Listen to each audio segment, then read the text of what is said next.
Welcome once again. You found me walking along the remains of Deer Street Roman Road at the heart of Venovia Roman Fort. The fine gravel surface has long since been removed, but this excavated section gives you some idea of the width of the road at this point. The Roman fort of Venovia, or Binchester as it's known today, sits just north of the modern town of Bishop Auckland, known of course for its prince bishops. In the post-Roman period, the kingdom of Deira sprang up in this region, and the Roman road seems to take its name, Deer Street, from this particular point in history. The Romans slowly pushed north along the line of what was to become Deer Street, finally moving into southern Scotland.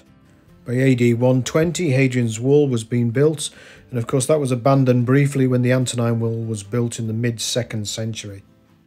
The Romans first built a fort here around AD 70 as they moved into the area of the Brigantes, and at this point in history we would come across Queen Cartimandra in the Roman text.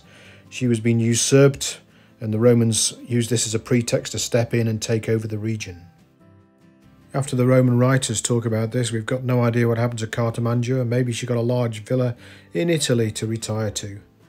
A later fort was constructed on this site after a period of abandonment, maybe in about AD 160. So I just find myself walking along the impressive line of the southern rampart with the ditch still visible along the edge on the right hand side. It's probable the name Binchester comes from the Old English for settlement within the fort. So from the southeast corner of the ramparts here, you get a good view over the fort platform. You can see the modern building in the trees there, which houses the museum which covers the central bathhouse, which is excavated and available to be viewed. So I'm just walking up the mound which covers the fort wall. At this point here in 2016, the Roman latrines were excavated with a beautifully faced wall. You can also see the drain to let the toilet waste out. The latrine building also survived. It's slightly wonky as the ground has given in beneath it into the earlier fort. Also found by the excavators were the remains of the toilet seats. This is part of the upright section. Well, I'm now walking along the edge of the eastern rampart, and in 2016 this area was a hive of activity. The excavations revealed remains of barracks, roads, ovens, and of course the latrine block which we just looked at. The archaeologists and the team of volunteers who assisted them did an incredible job excavating this section of the fort. You can see the remains of buildings, stone troughs, quite incredible. Now we carry along the eastern rampart to where the eastern gate would have stood, looking out onto the vicus, or the extramural settlement, which would have spread out on either side of the fort. One of the remarkable Roman ovens uncovered during the excavation. You can see the reddened interior from the baking of bread and other foodstuffs. It was outside the fort that the time team uncovered a series of mausolea in the early 2000s. Quite a remarkable discovery. You can still catch that episode on YouTube. Now we return to the centre of the fort, and we have the furnace room, which was part of the commanding officer's bathhouse. His family and himself would have used this, as well as any high-ranking officials who may have been visiting him at the time. There would have been a cold water tank above the flames, which would have heated up to provide hot water. The stoking would have been very dirty work and probably done by slaves. A vast amount of firewood would have been required to keep the flames going and the rooms heated 24/7. If you're looking around the outside of the building, don't forget to keep an eye out for the Beast of Binchester, a Roman carving. This would have been below ground, so only the builders would have seen it. Perhaps it was left there as a good luck symbol when the bathhouse was inaugurated.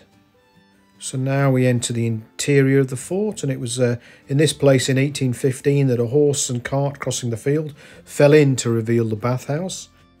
However, it wasn't until 1878 that proper archaeological or antiquarian investigations started in earnest within the site. You can see the remarkable preservation of the tepidarium floor, still original Roman concrete. You can see the remains of the stack or pili that held up the suspended floor that allowed the hot air to circulate underneath the warm and hot rooms. Bathers would have finally ended up in the coldarium, or the hottest room in the building.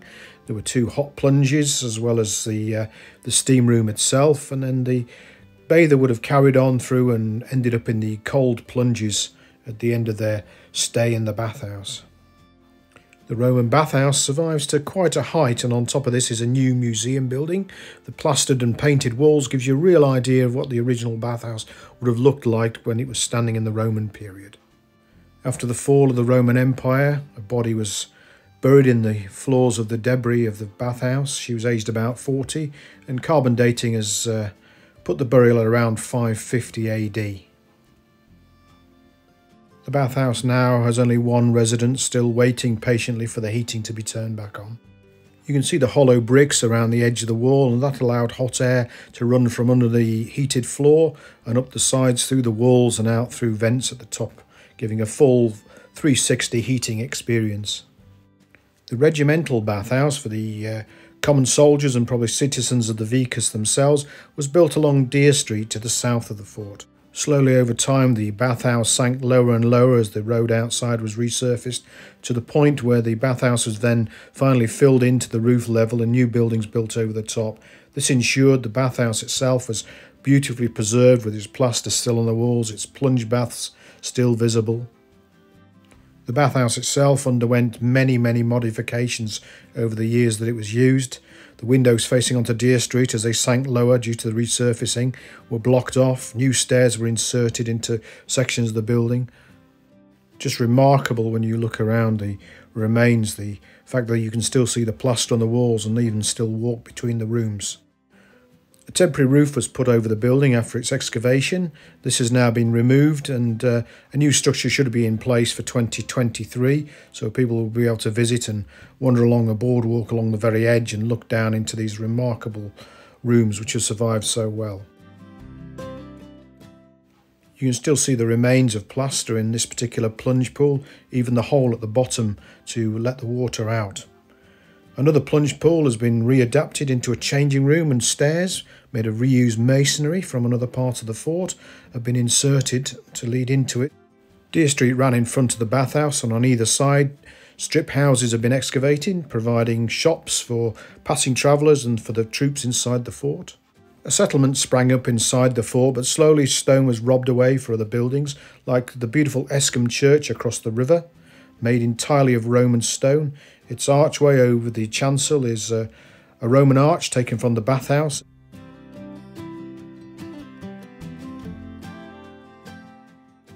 Well, I hope you've enjoyed this little Roman history walk once again. If you'd like to like and subscribe, it helps the channel create more content. And once again, thanks very much.